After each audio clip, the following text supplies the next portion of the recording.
Whip Filippi. Thank you, Mr. Speaker.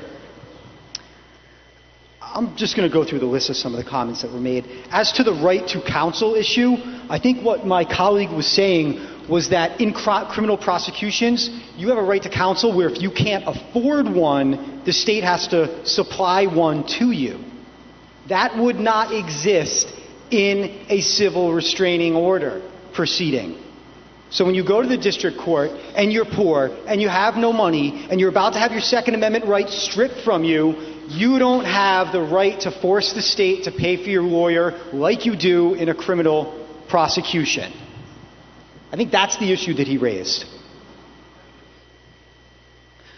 As to Representative Knight's comment that with a misdemeanor we take away liberty interests all the time. Yes, but the court has discretion.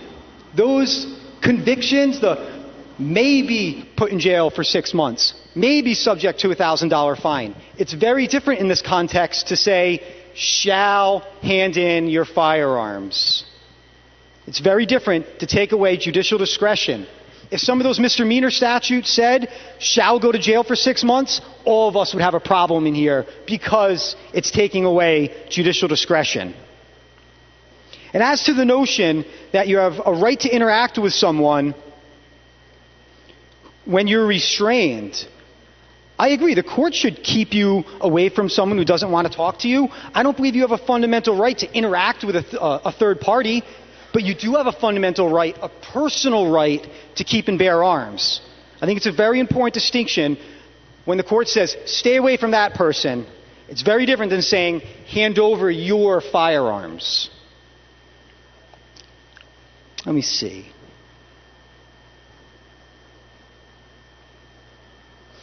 Yes, as to the points raised by Representative Tanzi, the court can take your property, which I think means the court can tell you you have to leave the common domicile. The court can restrain who you speak with. In all of those instances, the court may do that. The court may take your property. The court may restrain you from interacting with someone. This bill says the court shall take away your Second Amendment rights. I personally think this is a slap in the face to our judiciary. Right now, they have the discretion, which they exercise every day, as to whether or not to take away someone's firearms. They already have that ability under the statutes we're dealing with. The court may take away someone's firearms, just like they may put someone in jail. They may order you to leave the common domicile. They may order you to stop talking to someone.